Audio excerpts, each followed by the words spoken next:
Hello, and welcome to Ergo Presents Tech Leaders Life, where we talk to some of the best minds who are shaping the future of technology-led business transformation. I'm Paul McCann, CEO at Ergo, and today I'm delighted to welcome Charles Gillanders, CIO at Alchelyst, and Charles is a seasoned tech leader in financial services, previously working in US Bank. Thank you, Charles, for joining us. Paul, thank you for inviting me. Charles, a question that I've wanted to ask you since I knew you were coming on is to first tell us a little bit about yourself and why you chose being involved in tech startups and financial services focused startups, and what do you like about that sense of building and scaling?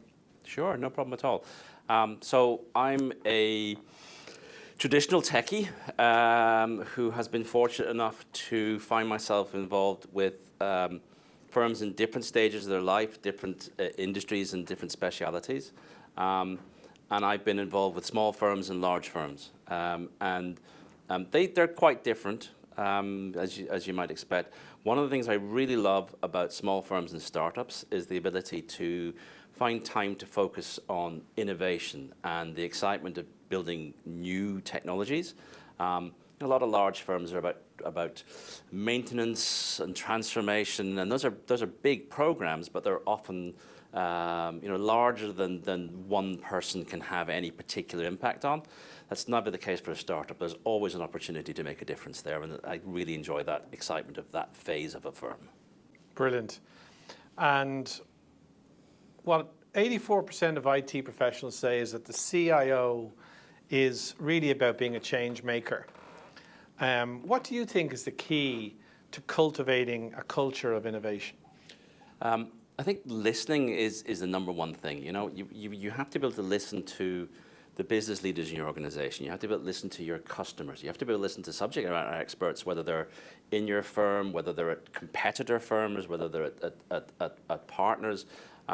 Job of a CIO is to be open and aware to what other people are thinking and trying to take the best from each of those and synthesize something that is unique and interesting and different for your firm.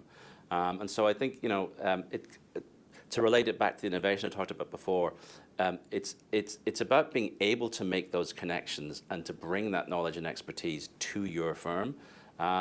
You can't do it all, but if you're listening and you're aware, maybe you can find the people who can help. And maybe that's leadership. I think it is. I think what I define leadership as for me is about getting the best out of other people. It's never about being the best technologist, being experts at particular subject matter. I'm never going to be able to be expert at everything, so I have to be able to surround myself and to find opportunities to gain experience from people who really know their stuff. And people are at the heart of any transformation. So what kind of skills do you think IT professionals need to have to really make a difference during that transformation? So I think that, again, depends on the type of firm. In startups, I'm absolutely convinced everybody needs to be involved. Everybody has to have an awareness of what else is happening elsewhere. You have to have generalists. You do need expertise, but you can't afford to have people who are too narrow, too focused. In larger firms, my experience has been that it's still a problem, particularly in the technology arms of those larger firms, where we lack people skills. We lack leaders who are strong in those people skills. All too often, I think we still find ourselves in places where technical experts are promoted into positions of leadership because of their technical ability, and we don't do a good job of recognizing that the people skills are much more important.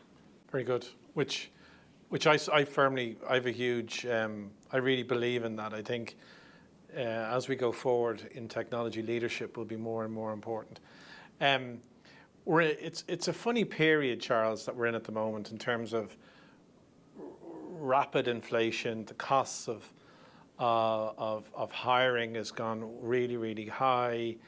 Everyone is talking about offshore, nearshore, onshore. How do you view, how to navigate your way through that, given your mandate for innovation? it's the for a startup in particular, those types of decisions are even more consequential than for other firms. I have an approach where I am looking at all decisions on the basis of, is this something I need, or is it something that's adding value and uniqueness for the firm?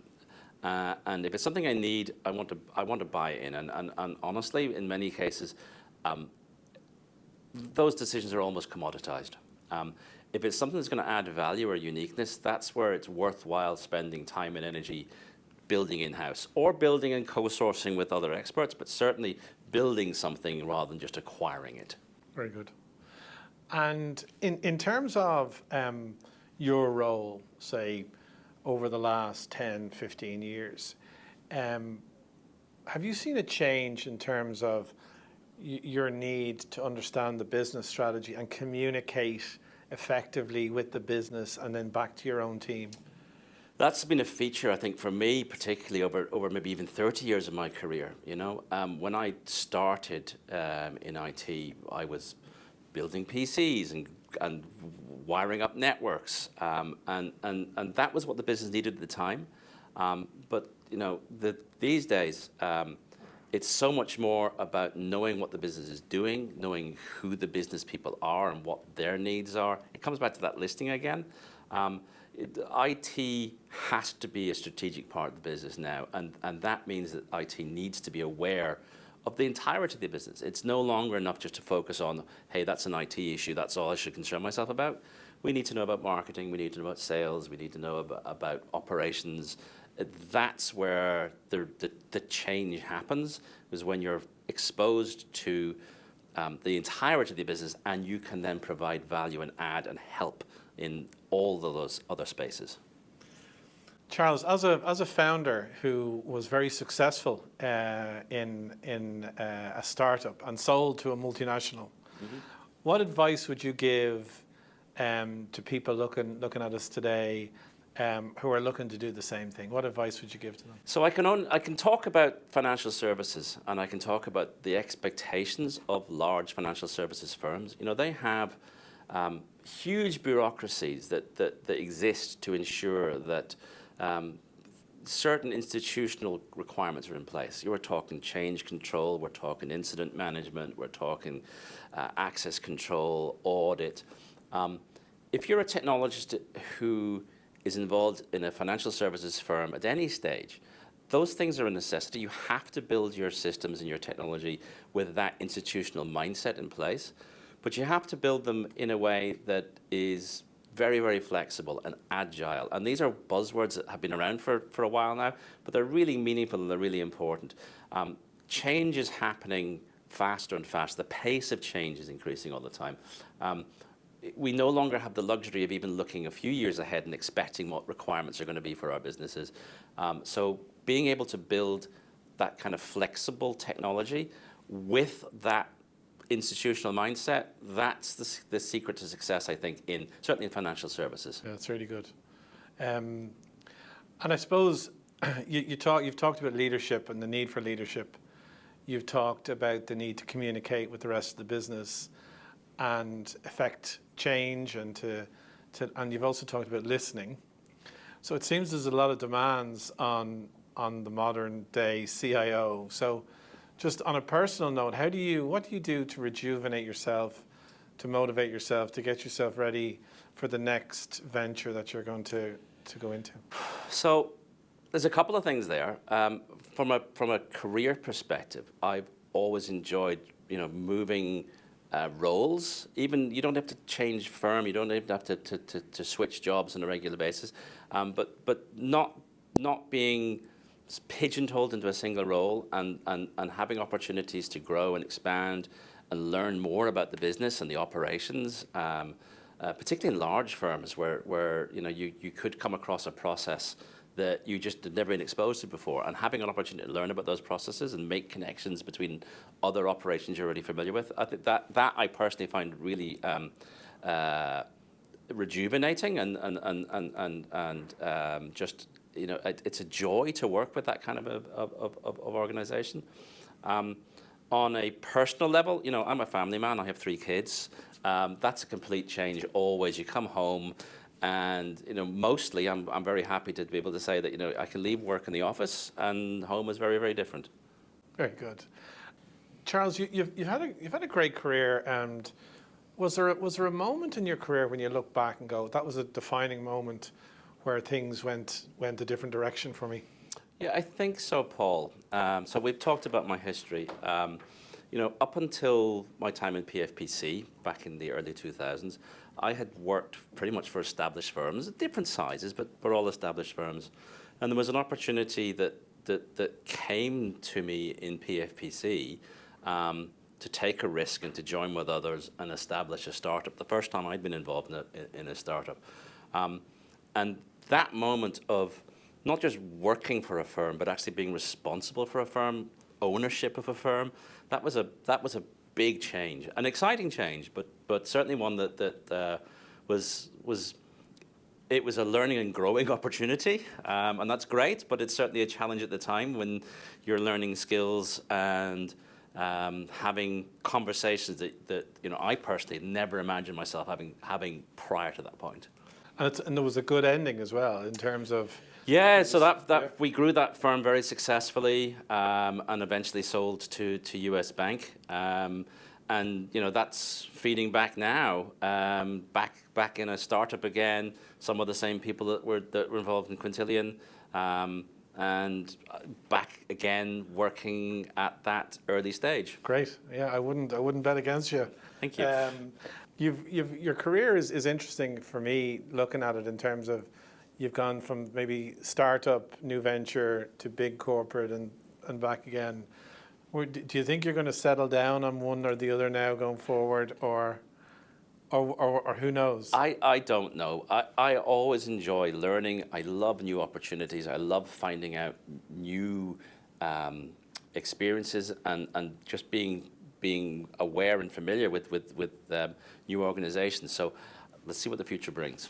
Very good. We've talked a lot today about leadership and IT being so important. What leadership qualities do you feel are important, or that you aspire to, or is there anyone from a leadership perspective that you admire?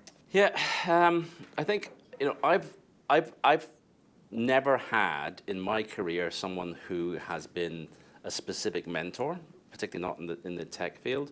And it's a gap that I think I've noticed, and certainly one of the things I've done in roles throughout my career is tried to be that mentor to other people, and certainly that's something I think leaders absolutely need to be part of. It's about bringing up the next generation. It's about making sure that your team is as capable and informed and skilled as they can be, and that's a real part of, I think, leadership. In terms of tech leaders specifically, it's a cliche, but Bill Gates built a huge organization, international,